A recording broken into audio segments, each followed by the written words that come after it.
El programa que verán a continuación podría no ser apropiado para los más jóvenes.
Estamos viendo lo que los nazis no querían que viésemos. El período de estadía en Auschwitz de una persona judía media, desde su llegada hasta su muerte, no solía durar más de 2 horas. Creo que nos reconfortaría imaginarnos a los asesinos como si fueran monstruos, pero estas fotos no nos lo permiten.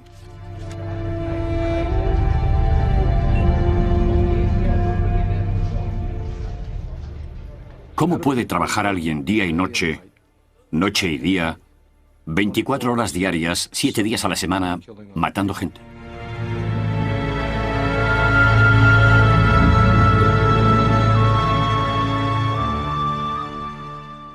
Al mirar estas fotos se me vienen a la cabeza innumerables recuerdos.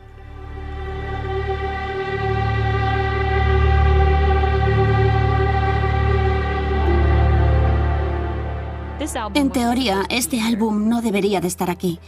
Supuestamente eran pruebas que tenían que haberse destruido, pero no fue así. Las fotos del infierno nazi.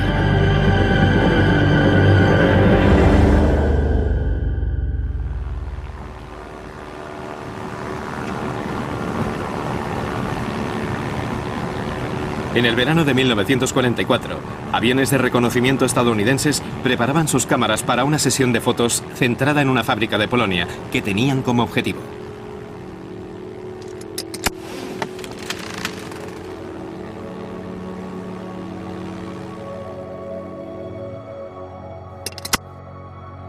Aquellas fotos mostraban, por casualidad, las instalaciones de un gran campamento.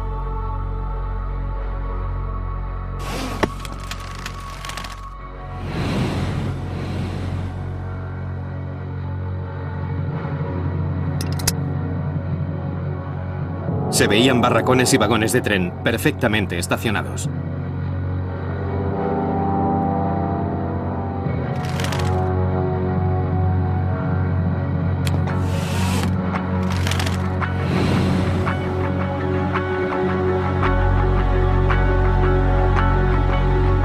También podían apreciarse estructuras extrañas con chimeneas.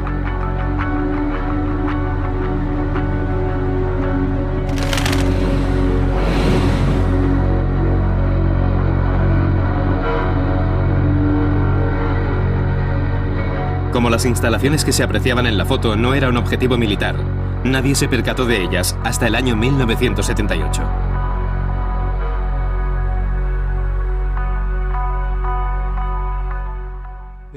En el verano de 1944, Auschwitz se convirtió en Auschwitz. Aunque tampoco era el peor campo de concentración nazi. Todavía no se habían llevado a cabo ninguna de las atrocidades que aún estaban por llegar.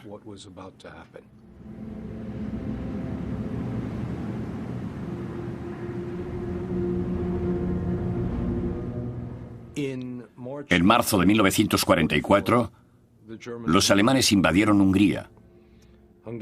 Los judíos húngaros sufrieron en 4 meses lo que los polacos tuvieron que soportar 3 años. La invasión tuvo lugar en marzo de 1944. La reclusión en guetos tuvo lugar entre abril y principios de mayo.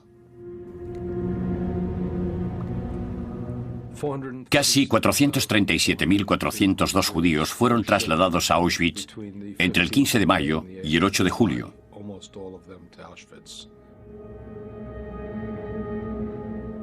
437.402 judíos viajaron en 147 trenes en 54 días. Llegaba a una media de unas 800 personas diarias. El 8% de ellas fallecía al poco de haber llegado.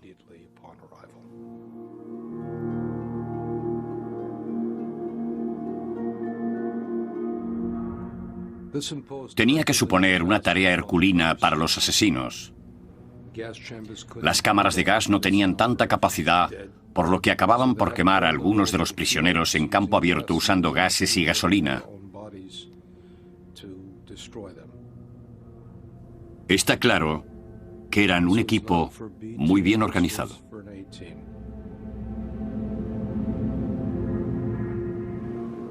Grabación de audio de la declaración final del oficial Karl Hocker ante el Tribunal de Frankfurt en 1965. Hocker había sido el ayudante del comandante de Auschwitz. Señor presidente, cuando me destinaron al campo número 1 de Auschwitz, a finales de mayo de 1944, yo no sabía muy bien qué era aquello de Auschwitz. Había 3 campos independientes. 1 Auschwitz, 2 Birkenau, 3 Monowitz.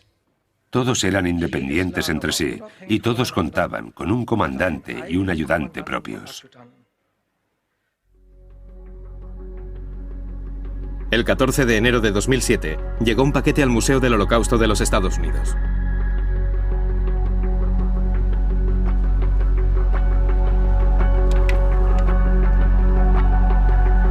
El paquete contenía 116 fotografías personales de un álbum que había pertenecido al mismísimo Karl Hocker. El álbum llegó al museo en forma de 16 hojas sin encuadernar. Las fotos estaban muy bien conservadas. Él mismo las había titulado y había incluido comentarios a mano en algunas de ellas. También podemos verle a él en varias de las fotos. Este es Karl Hocker. La persona que donó este álbum, que quiere permanecer en el anonimato, era miembro de los servicios de contraespionaje que se formaron tras la guerra. Tenía como misión visitar los campos de prisioneros para intentar averiguar cuáles eran criminales de guerra y cuáles no. Lo enviaron a Frankfurt y le ordenaron encontrar un lugar en el que establecer una oficina. Llegó a un edificio en ruinas en el que encontró un piso abandonado y allí encontró el álbum en el interior de un armario. Los nazis sentían la necesidad de esconder lo que estaban haciendo. Pero, por otro lado, querían proclamarlo a voz en grito. ¡Hey, mirad lo que somos capaces de hacer! Por eso se han encontrado fotografías que muestran gráficamente lo que también se ha escrito en diversos documentos. Nunca antes había visto algo semejante. Este álbum era personal. Representa su propia visión de la guerra, lo que era importante para él, lo que quería recordar, compartir con su familia, lo que según él importaba. Por eso opino que es un descubrimiento realmente asombroso que nos permite especular sobre cómo era este personaje. Es algo único.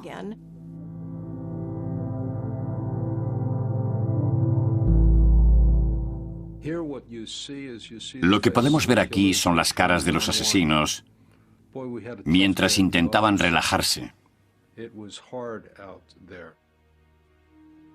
¡Qué día más duro!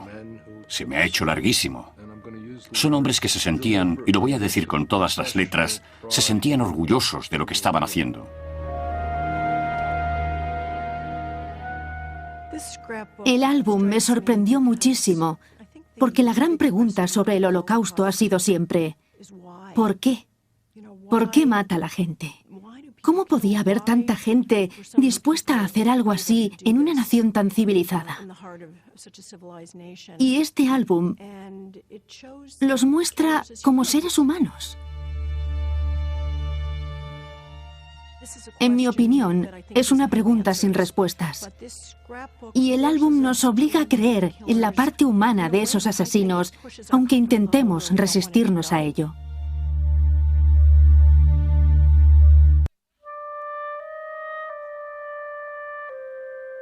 Hemos descubierto algunas cosas sobre Karl Hocker. Sabemos que nació en Sangerhauser, Alemania, que su padre murió en la Primera Guerra Mundial y que su madre tuvo que luchar mucho para sacarlos adelante a él y a sus hermanos. Entró a trabajar en un banco a principios de los años 30 y se unió a las SS, como afirmó en su declaración, con la intención de ascender en su puesto. La verdad es que no hay pruebas de que lo consiguiera. En el juicio de 1963 en Frankfurt, uno de los fiscales dio a entender que a Karl Hocker podrían haberlo enviado a Auschwitz por su habilidad disparando. Era tan bueno que tras su paso por un campo de concentración, lo habrían enviado como ayudante del comandante para guiar los pasos de este. Su declaración dependía del hecho de si había participado o no en los procesos de selección para decidir quiénes acabarían en las cámaras de gas y quiénes se pondrían de inmediato a trabajar. Hasta ahora nadie ha podido probar ni testificar que él hubiera estado allí. Hubo quienes dijeron que él debía de haber estado allí, que estaban seguros de que había estado allí, porque los demás también habían estado, pero nadie afirmó claramente haberlo visto. Por eso le cayeron solo 7 años. Estuvo en prisión hasta que lo soltaron en 1970. Una vez en libertad, regresó a la banca, empezó a interesarse por la jardinería y falleció, supuestamente de viejo, en el 2000. El hecho de que Hocker falleciera en su propia cama viola nuestro concepto de justicia. Nos habría gustado creer que un Dios justo le daría su merecido en este mundo. De repente, todos empezamos a desear que después de esta vida haya otra, en la que se reparta justicia de verdad.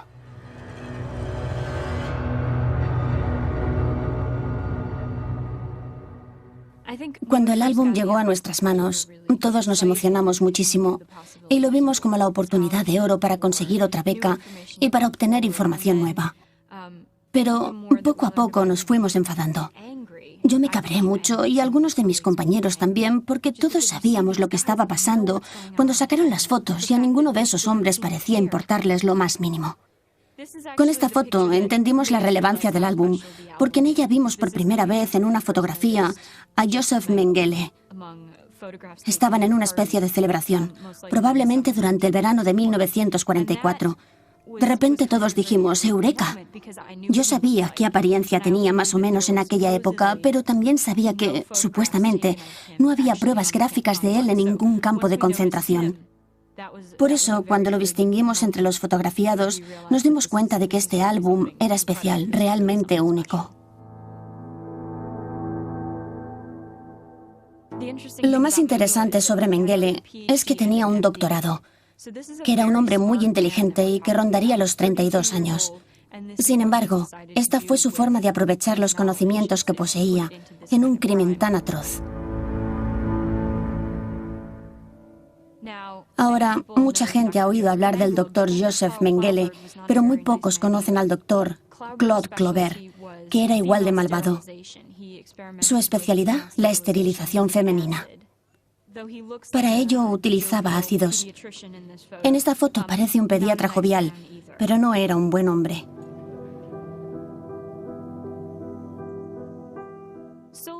Solajute era una base de las SS. Estaba considerada como un subcampo del complejo de Auschwitz. Esta fotografía la tomaron en el viaje que Hocker realizó a Solajute con las mujeres de las SS. De hecho, en esta hoja consta el título, aquí, allí, arándanos. Y en ella podemos ver a Karl Hocker repartiendo los cuencos de arándanos. Aquí vemos también que ellas se han comido todos los arándanos. La quinta chica por la izquierda hace que llora por haberse quedado sin arándanos. En realidad finge que llora como si se tratara de una gran tragedia. Sin embargo, a solo 30 kilómetros de allí sí estaba teniendo lugar una tragedia de verdad, mucho más grave que no tener arándanos para comer. Podría deciros casi sin equivocarme que esta gente en sus horas libres no era así. Durante el día mataban mujeres y por la noche se acostaban con las suyas. Durante el día mataban niños y por la noche volvían a sus casas y abrazaban a sus hijos. Sé que suena extraño, pero ver hombres que cometían tantas atrocidades bajo la luz del día y que por las noches eran capaces de enamorar, de sonreír, de pasear por el campo, de gastar bromas, ¿por qué hacían todo aquello? Eso es lo que me cabrea.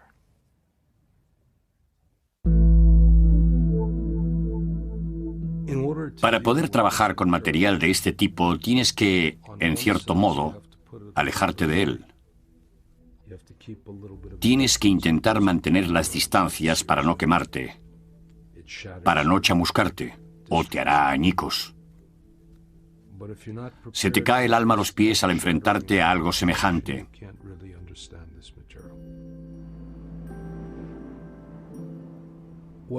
Hay que estar preparado. Es muy difícil comprender lo que muestra este álbum. Lo que tenemos en Auschwitz es la presencia de la ausencia. Es decir, sientes la ausencia de todos los que pasaron por allí, mientras que en Birkenau notas más la presencia de los asesinos que la de las víctimas.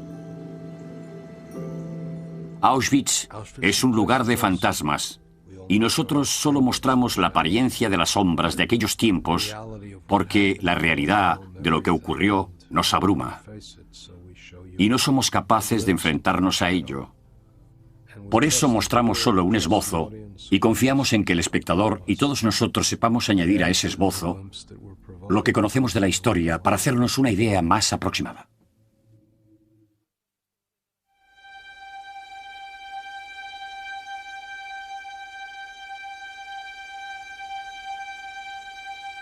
Otro álbum de fotos da fe de los acontecimientos ocurridos en mayo de 1944.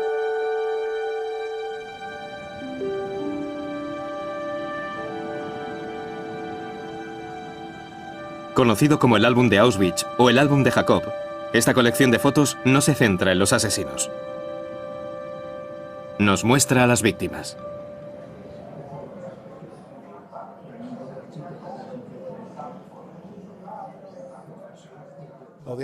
El álbum de Auschwitz es un álbum único, una colección de fotografías sacadas allí, a finales de mayo de 1944, a los trenes que llegaban de Hungría llenos de judíos.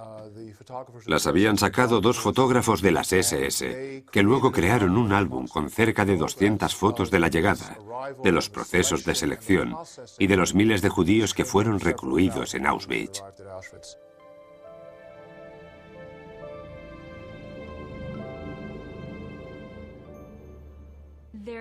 Hay múltiples similitudes cronológicas entre el álbum de Jacob y el de Hocker. El de Jacob cuenta con fotos tomadas entre el 26 y el 27 de mayo de 1944. Carl Hocker llegó al campo para iniciar su misión como ayudante del comandante el 25 de mayo de ese mismo año, justo un día antes de que Lili Jacob llegara a Auschwitz, solo un día antes de las fotos de Jacob. Las fotos de Hocker datan del 1 de junio, 5 días después. Tenemos dos álbumes. Uno que nos muestra monstruos jugando y otro que nos muestra esos mismos monstruos trabajando. Pero en este último caso, el álbum no se centra en los mencionados monstruos, sino en sus víctimas. Y en la cara de esas víctimas se aprecia la angustia, muy acorde con lo que, según los testimonios de los supervivientes que nos contaron lo que ocurrió en aquel lugar.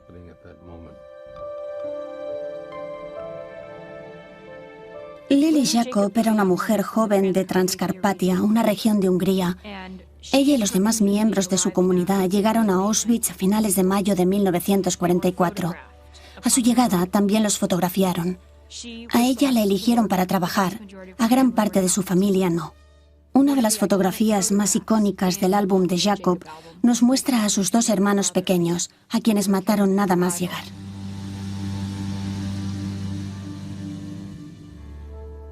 Lily trabajó en Auschwitz hasta que la enviaron con la Marcha de la Muerte a Nordhausen, donde la liberó el ejército estadounidense. Estaba enferma de tifus y vivía en uno de los antiguos barracones de las SS que habían reconvertido en hospital. En mitad de la noche se despertó, se levantó a buscar una manta y cuando abrió uno de los cajones que había, encontró el álbum. En la primera página reconoció al rabino de su ciudad y páginas más adelante a conocidos y familiares suyos como sus abuelos paternos.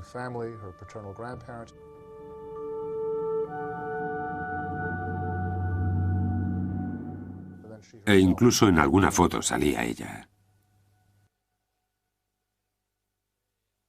Es un documento único. Es el único que nos muestra uno a uno los distintos pasos que daban los nazis en Birkenau, incluido lo que ocurría en las cámaras de gas.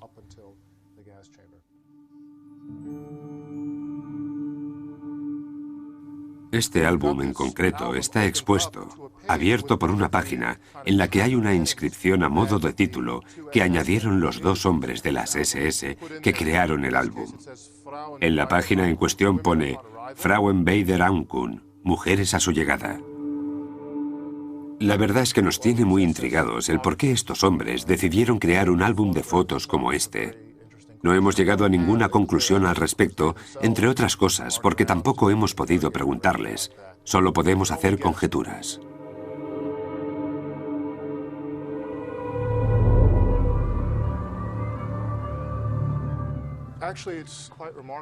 Lo que sí hemos de destacar es el hecho de que, a pesar de la abundante documentación escrita que hemos podido analizar sobre lo ocurrido en Auschwitz, lo cierto es que fotografías en contraste no existen muchas. Todas las que hemos visto sobre la llegada de trenes al campo, los procesos de selección o lo que les ocurría a los deportados pertenecían a este álbum. De hecho, casi todas las fotografías que cualquiera haya podido ver en museos, libros y películas de judíos llegando a un campo de concentración son de este mismo álbum. Por eso es tan especial.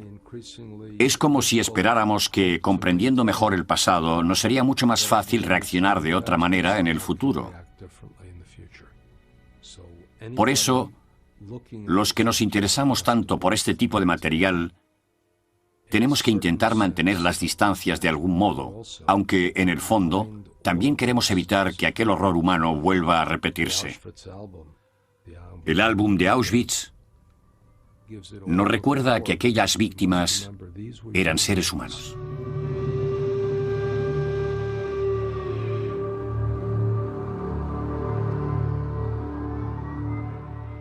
Me gusta pensar que a mí me permitieron sobrevivir para que yo luego pudiera contar lo que había sucedido allí, para transmitir el mensaje al resto del mundo y no solo para recordar a nuestras familias sagradas, sino para asegurarnos de que nunca jamás vuelva a pasar algo igual.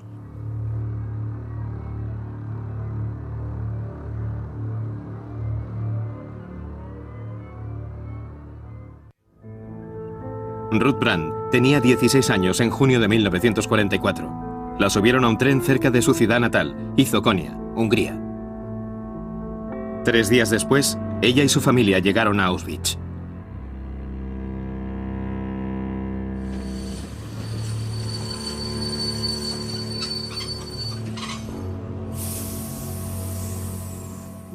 Llegamos a la estación de tren y los carros ya estaban abiertos, solo que ni siquiera tenían rampas como las que sí se usan para que suban los animales.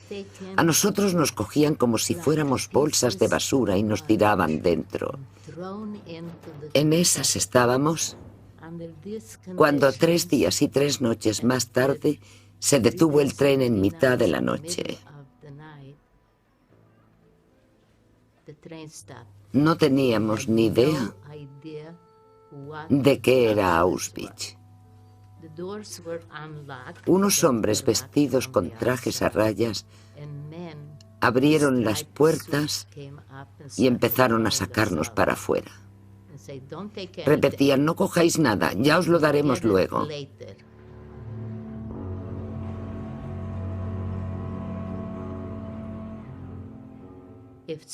Si alguien se caía, tampoco podíamos ayudarle a levantarse, ni siquiera si el que caía era un niño. Nos gritaban mujeres y niños a un lado y hombres a otro, en filas de 5. Venga, vamos, rápido. La escena se completa con los gritos, los golpes y los disparos que oíamos, y con perros. Llegamos a un lugar en el que había un grupo de gente, entre ellos Mengele, que se encargaban de la selección. Llevaba guantes blancos y sus dedos señalaban a derecha o a izquierda. Nosotros no sabíamos cuál era la diferencia entre ir a la derecha o ir a la izquierda. Y cuando nos tocó a nosotros, de toda la familia, yo con 16 años, fui la única a la que pusieron a la derecha.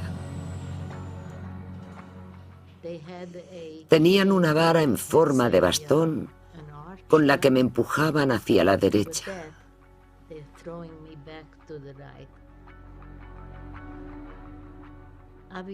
Al parecer, yo tenía pintas de ser fuerte y me querían para trabajar. Fue la última vez que vi a mi familia.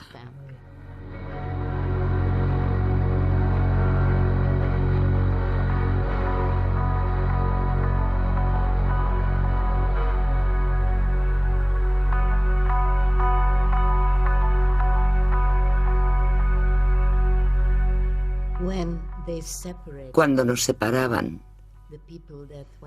a los que quedaban en el lado de la izquierda, los llevaban inmediatamente al crematorio.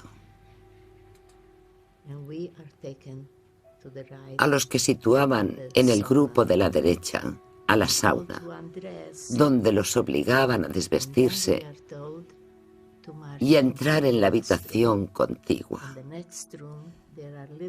Allí había taburetes en fila y nos obligaron a sentarnos mirando a la pared. En aquel momento se nos acercaron por detrás y nos raparon el pelo, el cuerpo entero. Nos esquilaron como a ovejas.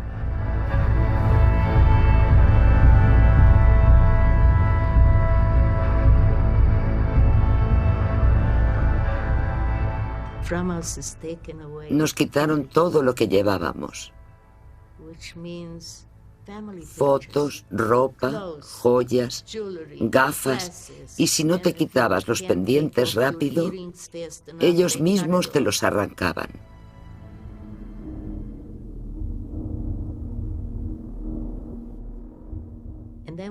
Después nos hicieron salir afuera y no nos reconocíamos. Ni siquiera entre hermanas lograban reconocerse, tras el cambio al que las habían sometido. Todas llevaban un vestido gris y de repente nos dimos cuenta de que se trataba de chicas de Checoslovaquia, Ucrania y Polonia que estaban allí recluidas y les preguntamos de inmediato, ¿cuándo veremos a nuestra familia? Ellas contestaron, estúpidas húngaras, ¿no sabéis dónde estamos? ¿No os han dicho que esto es Auschwitz? ¿O acaso no sabéis qué es Auschwitz? ¿No habéis visto las chimeneas y el humo que sale de ellas? Pues allí es precisamente donde están quemando a vuestras familias ahora mismo. De repente nos entró el miedo. Nos quedamos paralizadas. No podíamos creerlo.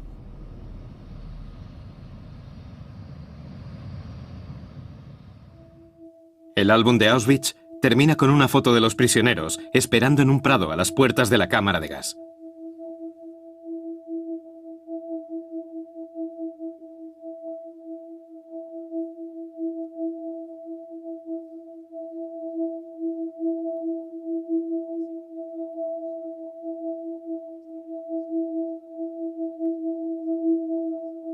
En septiembre de 1944 se tomaron 3 fotografías clandestinas que reflejaban lo que ocurrió a continuación.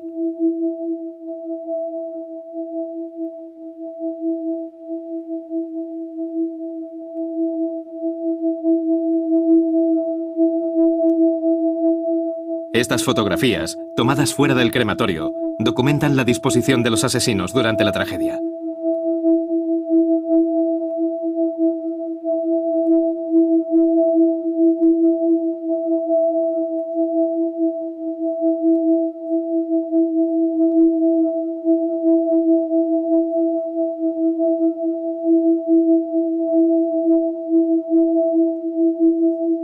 No hay pruebas gráficas de lo que ocurría justo antes, en el interior de la cámara de gas.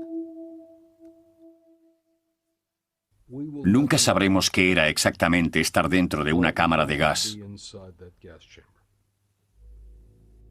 Es un aspecto que se nos escapa. Crea expectación, pero es lo único que permanecerá oculto.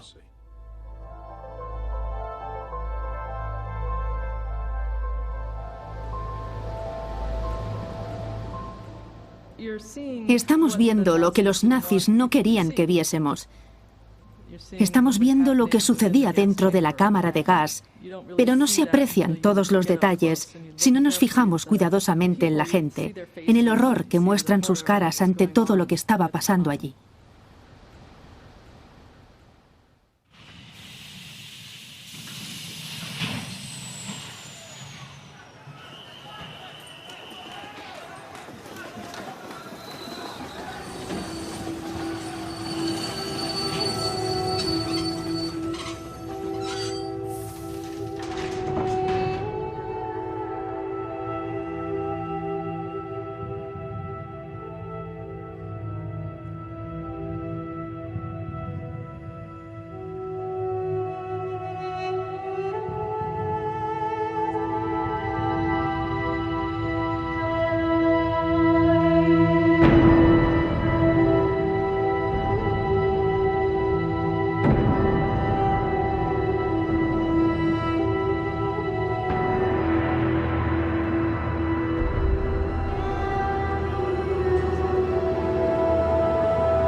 En enero de 1945, las tropas del Ejército Rojo ocuparon las ya vacías instalaciones de Auschwitz.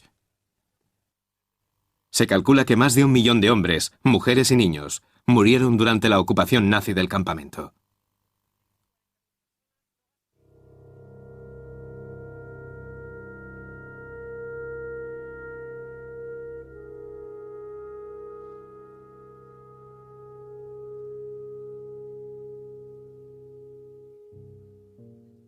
Josef Mengele dejó Auschwitz el 16 de enero y se llevó con él los informes de su estancia allí. Era todo un académico y supo darse cuenta de que aquellas pruebas podían darle la fama y el reconocimiento que tanto deseaba. No podía dejarlas atrás.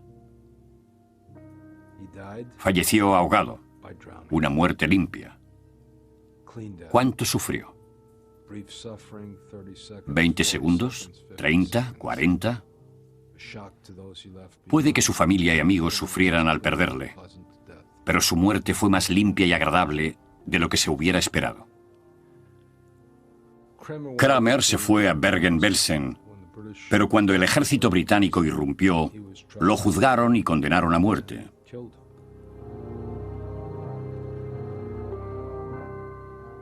A Rudolf Hess también lo capturaron y declararon culpable y lo ahorcaron en Auschwitz. Decidieron conservar el patíbulo en el que lo ahorcaron porque les proporcionaba un sentimiento de dicha entre tanta miseria.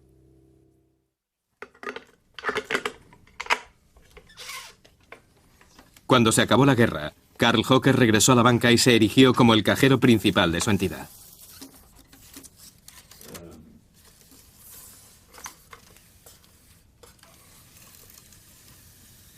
Cuando Hocker falleció en el año 2000, él seguía afirmando su inocencia en cuanto a la fábrica de muertes en que había consistido el campamento de Birkenau.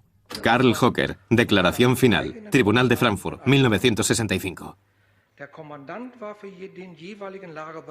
Me enteré de lo que estaba ocurriendo en Birkenau a medida que transcurría mi estancia en aquel lugar, pero nunca tuve nada que ver con todo aquello. Nunca influí en ninguno de los acontecimientos que allí tenían lugar. Tampoco era mi intención. Yo jamás sería nadie ni en Birkenau ni en Auschwitz. Nadie murió jamás por mi culpa. Carl Hocker llegó a Auschwitz el 25 de mayo de 1944. Las fotografías recogidas en el álbum de Auschwitz se tomaron durante los 2 días siguientes a su llegada, el 26 y el 27 de mayo de 1944.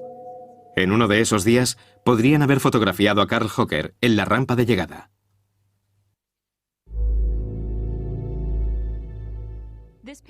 Esta foto la sacaron cuando Carl Hocker estaba en línea de fuego.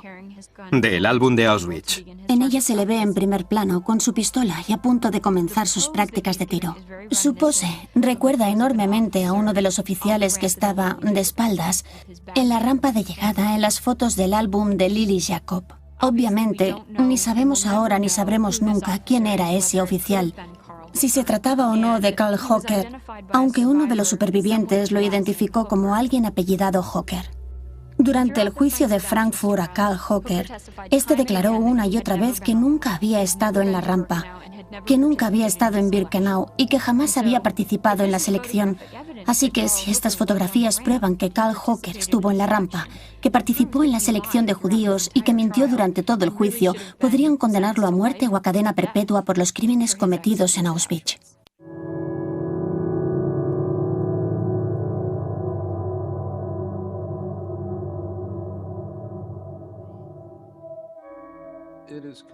Suponemos que cuando llegó al campamento, a Hocker le fueron contando cómo funcionaban las distintas secciones del mismo. Un hombre como él quiere verse útil y llegar a ser influyente. No quiere sorpresas, porque tu objetivo es que tus jefes tampoco las tengan.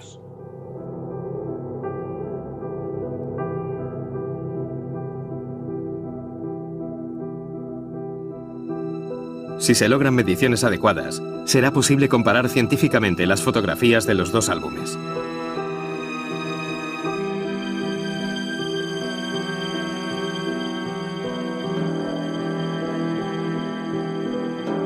Esta investigación se llevó a cabo en otoño de 2007. Me pidieron que encontrara similitudes entre las fotos de Hocker, para luego poder compararlas con otras y poder determinar si era posible o no que esta persona de aquí podría ser Carl Hocker.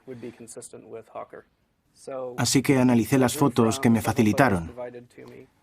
En los documentos de las SS encontré que Hocker medía 1,75 m, un dato que puedo utilizar aquí para establecer las diferentes alturas. En esta foto tenemos algo cuyas dimensiones sí sabemos. Esta arma de aquí tiene una altura de 1110 milímetros. Si la comparamos con la altura oficial de nuestro objetivo, 1,75 m, vemos que el arma le llega hasta aquí. Lo que hice después fue utilizar unas herramientas especiales para medir cada parte de su cuerpo con precisión y podemos comprobar que obtenemos el 1,75 m que esperábamos. Sus hombros abarcan unos 38 centímetros.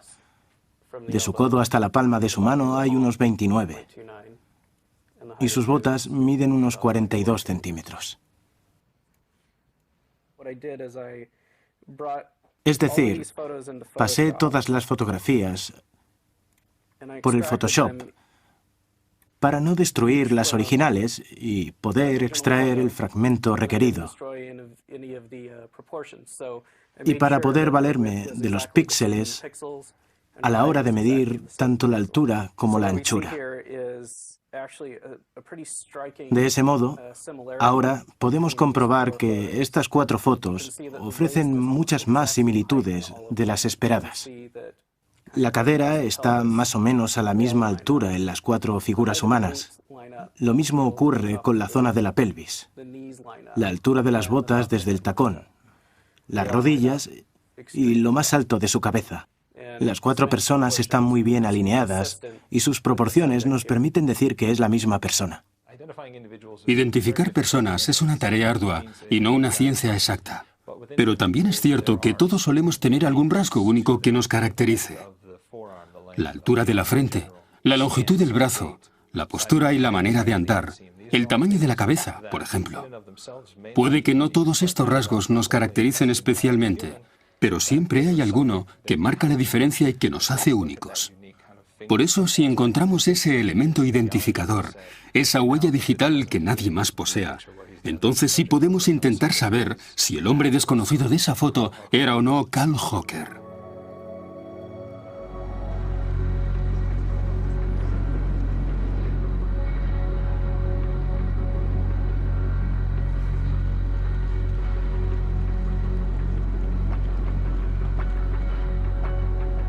El reto final consistía en verificar si las proporciones halladas coincidían con la altura del hombre de la rampa. Vale, vayamos despacio. Ahora vamos a tomar todas las medidas que necesitamos de una sola vez. Cuando nuestro equipo viajó a Auschwitz, tomó, entre otras, las medidas del ancho de las vías del tren. ¿Cuánto mide? 1,43. Estas vías son las mismas que estaban allí en el momento en que sacaron aquella foto. Pero quería asegurarme de que la posición y la altura de nuestra cámara se correspondían con la de la foto en cuestión. Por eso creé el plano de 1,43 m de ancho. Sabía que si lograba mover el plano de adelante a atrás en un espacio 3D y dicho plano no se salía de las vías, es que estaba calibrando correctamente, como se aprecia aquí. Coincide a la perfección. Esto me da una pista más sobre la altura real del sujeto anónimo. La altura a la que se refiere era exactamente 1,75 metros, lo mismo que según los informes de las SS medía Carl Hocker. Sin embargo, aún hay discrepancias al respecto.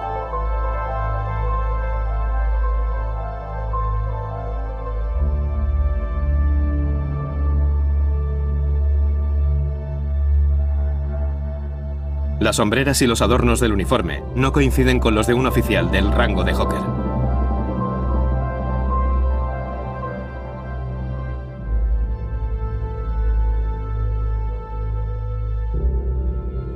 ¿Habría decidido Carl Hocker llevar un uniforme distinto?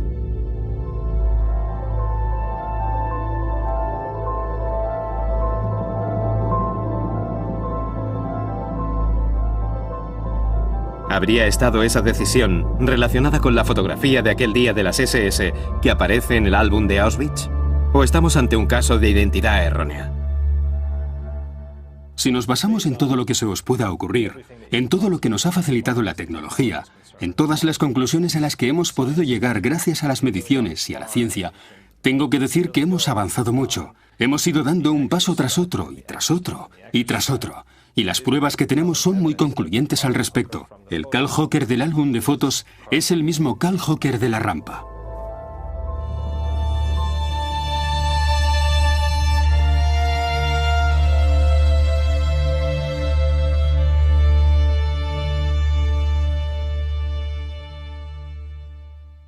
Doc, te agradezco todo el trabajo que has hecho.